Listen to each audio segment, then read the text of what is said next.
खुंग्रिनि Bodo academy फरायसालिया 8थि गायसनथाइ सानजों लोगोसे 70थि बर' थुनलाइ आफादनि जोनोम सान फालिदों। सुगाव जि गुदि बर' थुनलाइ आफादा बे जोनोम सान फालिनायावनो आंखौ गाहाय आलासि हिसाबै बेवहाय हांख्रायनानै लाबोदों। बाहाय फोरोंगिरि फरायसा आरो रायजो राजाजों जे सावरायनायनि खाबु होदों, बाहाय आङो गोजोननाय जासिदों। जे जोङो मिथिगौ जे थुनलाइयानो मोनसे हारिनि बे सिनस्रि, थुनलाइनि गेजेरजोंनो मोनसे हारिनि राव हारिमु फारफ्रोमबो बिथिङा बेरखाङो आरो जाय हारिहा थुनलाइ दं बे हारिया थांनानै थागोन। जाय हारियाव थुनलाइखौ फोथांनानै लाखिनो हागोन बे हारिया रावखौबो फोथांनानै लाखिनो हागोन, हारिनि सिनायथिखौबो लाखिनानै थानो हागोन। बेखिनि बाथ्राया फैयो। दा गतिके ओंखायनो दिनै आङो बासुगाव दख'रा जे बासुगाव गुदि बर' थुनलाइ आफाद, बे बासुगाव गुदि बर' थुनलाइ आफादखौ बे जोनोम सानखौ गाजा गोमजायै फालिनायनि थाखाय आं गिबियाव साबायखर जासिबाय।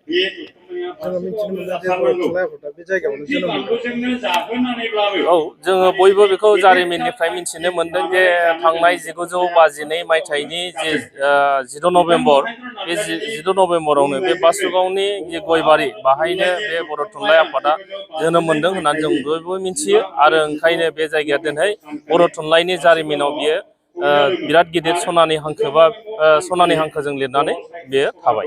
आथिखालनि लाइमोनफोरखौ बर' थुनलाइयाव आफादाव थानानै खामानि मावनो थाखाय बर' थुनलाइयाव जोङो थानानै खामानि मावनांगौआ साफ्रोमबो लाइमोननिनो बिबान।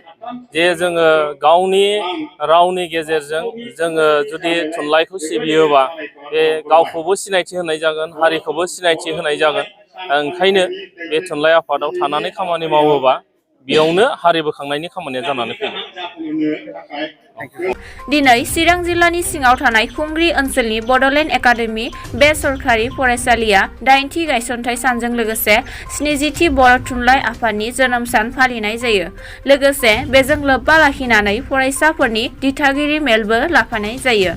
मख'नो गोनांदि बे हाबाफारियाव फरायसालि सामलाय आफादनि गासै बिबानगिरिफोरजों लोगोसे ओनसोलनि दैदेनगिरिफोर, फरायसाफोरनि दिथागिरिफोर गोरायुं अशोक नार्जारि आरो बड'ल एकाडेमि फरायसालिनि बारग' बिथोनगिरि बिरदाव मुसाहारियाबो बाहागो लायो। चिरांनिफ्राय मुनिलाल नार्जारि दैथायहरनाय खौरां निउज 24 बड'ल। जिथुनाखि 70थि बर' थुनलाइ आफादनि जोनोम सान, बे जोनोम साननि जिथुनाखि फालिथाय, बे फालिथायनि हाबाफारिखौ देग्लायनि बोसोराव जोंनि बासुगाव गुदि बर' थुनलाइ आफादा बेखौ फालिनायजों लोगोसे माखासे लोब्बा हाबाफारि लानानै जोङो दिनै गाजा गोमजायै फालिफुंनो थाखाय लादों। आरो गिबि हाबाफारि हिसाबै जोङो नैबे जोंनि बासुगाव गुदि बर' थुनलाइ आफादनिनो जिथुनाखि मावख' सुंग्रि लंथाइ, बेयावहाय जोङो फिरफिला बिरहोनाय हाबाफारिखौ मावफुंबाय। आरो रुंसारि आरो मुंख्लं बिथांमोननि जिथुनाखि बिबार बावनाय बा बिथांमोनखौ सिबिनायनि जिथुनाखि हाबाफारि, जों बेखौ मावफुंखांबाय। दा जोंहा सोलोंथाइनि सांग्रांथि मेलनिबो हाबाफारि दङ। दा बेखौ जोङो बासुगाव हायार सेकेन्डारिनिनो जौस्राङाव जोङो हाबाफारि लादों। आरो बे हाबाफारियाव जोङो जोंनि बासुगाव ओनसोलनि सिङाव थानाय थाखो 9निफ्राय थाखो 12सिमनि जेसेबांनाखि फरायसाफोर दङ, बै फरायसाफोरखौ जोङो गासैखौबो हांख्रायनानै सोलोंथाइनि मोनसे सांग्रांथि होनो थाखाय जों माखासे गेदेमा आलासि बिथांमोनखौ जोङो लेंनानै लाबोदों। दा बेवहाय गाहाय आलासि हिसाबै जोङो सोलोंथाइ बिथिङावनो सांग्रांथि होनो थाखाय जोंनिनो साखाथियाव थानाय इउ एन ब्रह्म कलेजनि लेङाइ गोरायुं बिथां प्रमद नार्जारि, जों बेखौ गाहाय आलासि हिसाबै बे सांग्रांथिनि बेलायाव सांग्रांथिनि बिबुंथि लाखिनो थाखाय जोङो बिथांखौ जों मोननो हादों। आरो लोगोसे दा जे सरकारा गोदान सोलोंथाइनि मोनसे बिखान्थि, बेखौ बाहायनायनि जिथुनाखि हाबाफारि लागासिनो दं आरो बेखौ जागायनायाव फैबाय। दा बेनि फारसेबो जोंनि गोबां फरायसाफ्रा, गोबां गारजेनफ्रा बेखौ मोजाङै मिथिया।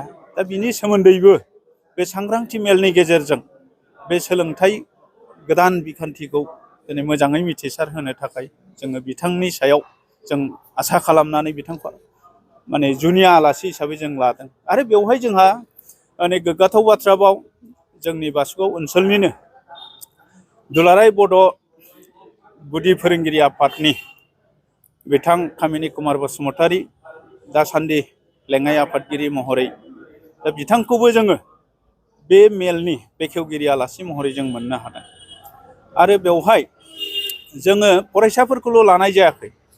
जोंनि बे बासुगाव गुदि बर' थुनलाइनि आफादनि बेंखथायाव जेसेबां गामिफोर दं बे गामिफोरनि गावबुरा नेहाथारि माखासे सोद्रोमाफोर आरो बे ओनसोलनि गोबां गोरों गोरा सोद्रोमा बिथांमोनखौ जोङो बेवहाय हांख्रायदों आरो बे हाबाफारिनि गेजेरजों जों बिथांमोननि गोसो थुलुंगानानै बाहागो लाफैनायनि जिथुनाखि बाहागो लाफैनाय जों बेखौ मोननो हादों। दा बिनि थाखाय जों जोबोर गोजोननाय दं।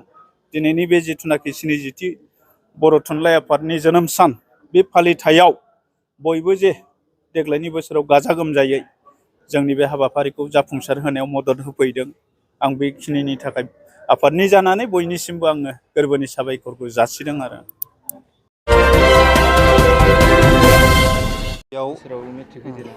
आङो बड'लेण्ड एकाडेमिनिफ्राय नोंथांमोन खौरांगिरि नोंथांमोननो आङो आंनि गोसो गोरबोनि अननायखौ जासिग्रोबाय। दा आङो बेखौनो फोरमायनो सानो जे दिनैहाय 10 नभेम्बर बे 10 नभेम्बर दिनखालिनो 2014 मायथाइनि 10 नभेम्बराव जोंनि बड'लेण्ड एकाडेमिया गायसनजादों। दा बेजों लोगोसे दिनैहाय जोङो जोंनि 8थि बड'लेण्ड एकाडेमिनि जे गायसनथाइ फालिनाय बे फालिनायाव जोङो माखासे हाबाफारिफोर लानाय जादों। फुंबिलिनि समाव जोङो थुनलाइ आफाद आरो बड'लेण्ड एकाडेमिनि फिरफिला उरायहोनाय हाबाफारि बे जोबना थांबाय। दा बिनि उनावहाय जोङो फोरोंगिरि फरायसा आरो जोथोनगिरि बिमा बिफाफोरखौ लानानै जोङो दिथागिरि मेल खुंनो थांगासिनो दङ।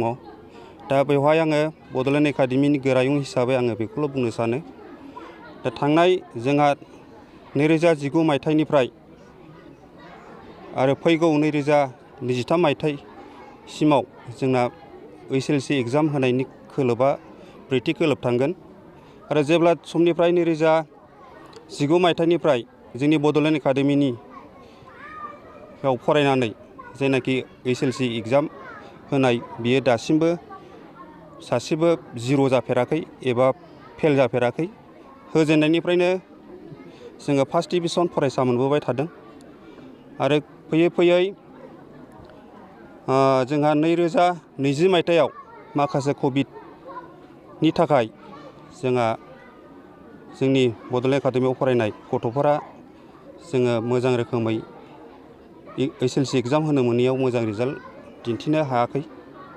खार'ना बे समाव एग्जाम होनो मोनोब्ला जोंनि फरायसालिनिफ्राय एबा बड'लेण्ड एकाडेमियाव ओरैबायदि फरायसाफोर दङमोन डिस्टिंसन लानाय, स्टार मोननो हानाय, फार्स्ट डिभिजन जानो हानाय बेफोरबायदि फरायसा दङमोन। थिग बेबायदिनो जोंहा 2022 मायथाइयाव जोंहा 6 फरायसुलिफोरा HLC एग्जाम होदों। बेवहाय 3 फार्स्ट डिभिजन जादों, 1 सेकेन्ड आरो 1 थार्ड। गुबुन बै जायफोर फार्स्ट डिभिजन जादों सोरबाया 2 लेटार लादों, सोरबाया 3 लेटार लादों, बेबायदि उथ्रिसार जानो हादों।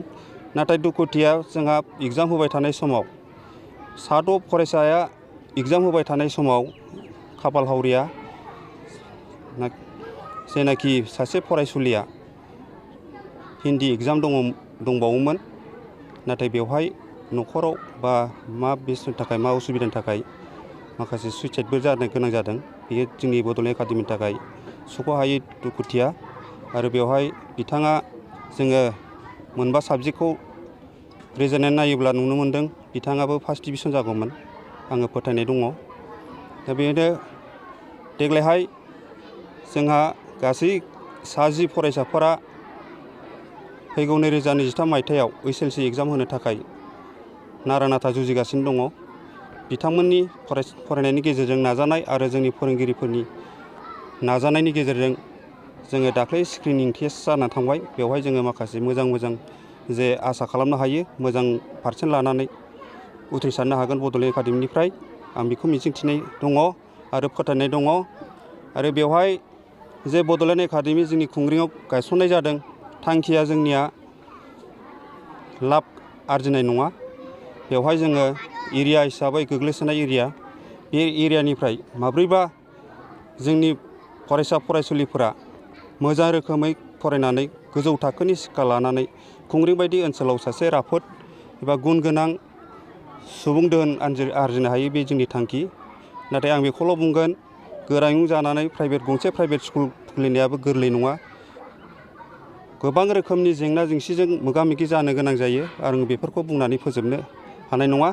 आरो जायफोरनाखि बिथांमोना गुबुन गुबुन आयदायाव गुबुन गुबुन जायगाफोराव गुबुन गुबुन मुं लानानै प्राइभेट स्कुल खुलिदों, बैसोर बिथांमोनाबो आं जेरै दिनै बड'लेण्ड एकाडेमिनि गोरायुं जानानै जेनाखि आंनि प्राइभेट स्कुल सालायनायाव माखासे मोनबोनाय जेंसिफोरखौ बिथांमोनाबो मिथिखागौ। दा आङो एसेखिनिखौनो आङो बुंनानै फोजोबबाय। दिनैहाय आं खौरांगिरि नोंथांमोननिसिम आंनि गोसो गोरबोनि खुलुमनाय जासिबाय आरो खौरां नायगिरि साफ्रोमबो रायजो राजाफोरनिसिम आं गोसो गोरबोनि साबायखर आं जासिबाय। दिनैहाय बर' थुनलाइ आफादनि जे जोनोम सान, लोगोसेयैनो जोंहा बड'लेण्ड एकाडेमिनि 8थि बड'लेण्ड एकाडेमिनि गायसननाय सान, बे सानखौ जोंहा बड'लेण्ड एकाडेमिनि नैबे फरायसालियाव जोङो खुंनो थि खालामदों आरो बे हाबाफारिया दा सोलिगासिनो दङ। जों एसे सिगाङावहाय जोंनि बर' थुनलाइ आफादनि जे फिरफिला उरायहोनाय आरो बड'लेण्ड एकाडेमिनि जे फिरफिला उरायहोनाय, बे हाबाफारिखौ जों मावफुंबाय। दा बे बर' थुनलाइ आफादनि लोगोसे बड'लेण्ड एकाडेमिनि साफ्रोमबो मुलुगाव थानाय बर' सुबुंनो आंनि गोसो गोरबोनि जे बर' थुनलाइनि जोनोम सानजों आं लोब्बा लाखिनानै नोंथांमोननो आङो साबायखर जासिबाय। आरो आङो साबायखर जासिनांगोन जे बर' थुनलाइ आफादनि गायसनगिरि आफादगिरि गाहाय नेहाथारि जयभद्र हागजेर आरो सनानाम थावसेन बिथांमोननिसिमबो आंनि गोसो गोरबोनिफ्राय आं साबायखर जासिबाय।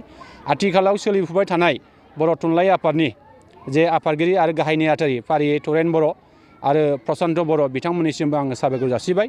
आं मिजिं खालामगोन बर' थुनलाइ आफादा दिनै गोख्रों हाबा मावनायनि गेजेरजों बे थासारिसिम सफैनो हादों आरो जोङो मिजिं खालामगोन जे फैबाय थानाय समाव बर' थुनलाइ आफादा मुलुग दरबाराव मिथिसार जानाय गोहोगोरा मोनसे आफाद हिसाबै जोङो गायसननो हानांगोन। बर' राव थुनलाइखौ बुहुमाव फोसावनांगौनि थाखाय बर' थुनलाइ आफादा सिगांनिफ्राय दासिमाव आरो इयुनावबो गोख्रोङै खामानि मावगासिनो दङ, बेखौ जोङो बुंनो हायो। आं आसा खालामो साफ्रोमबो जोंनि बर' हारिया बर'नि साफ्रोमबो मोनफ्रोमबो बिथिङाव थानाय जोंनि रायजो राजाफ्रा बर' थुनलाइ आफादखौ अनसायनाय आरो बर' थुनलाइ आफादनि जे माखासे खामानि मावनानै लानाय बे हाबाफोरखौ निस्सय मदद खालामबोगासिनो दङ आरो फैबाय थानाय समाव जाहाथे जों मदद खालामलांनानै बर' थुनलाइ आफादखौ बुहुमाव मोनसे गेरेमसा आफाद महरै जाहाथे दानायाव बयबो जाहाथे मदद खालामो, आं बेखिनिखौ खावलायगोन। आङो दिनैहाय खोब गोजोननाय मोनदों जे जोंनि नैबे खुंग्रिं हालामाव जोङो मोनसे समाव जोंहा नैबे हालामाव बेबादि जोंहा आलादा बर' बिजोंनि फरायसालि गैयामोन।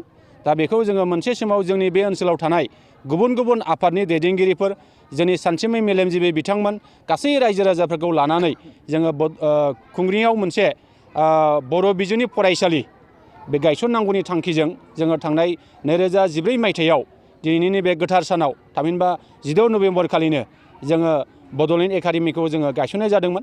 दिनै फैयै फैयै जोङो 8थि जे बोसोरारि जे जोंनि फालिथाय, बे फालिथायखौ जोङो नैबे बड'लेण्ड एकाडेमियाव जोङो खुंगासिनो दङ। आङो मिजिं खालामगोन बे बड'लेण्ड एकाडेमिनि गेजेरजोंनो जोंनि बे ओनसोलाव थानाय गोदान जोलैफोर, जोंनि फंबाय बिनानावमोनहा बाहाय फरायनानै निस्सय साफा साफा सुबुं दोहोन जानो हागोन आरो जानो हानायनि जे नांथाब बे नाजानाया निस्सय सोलिगासिनो दङ।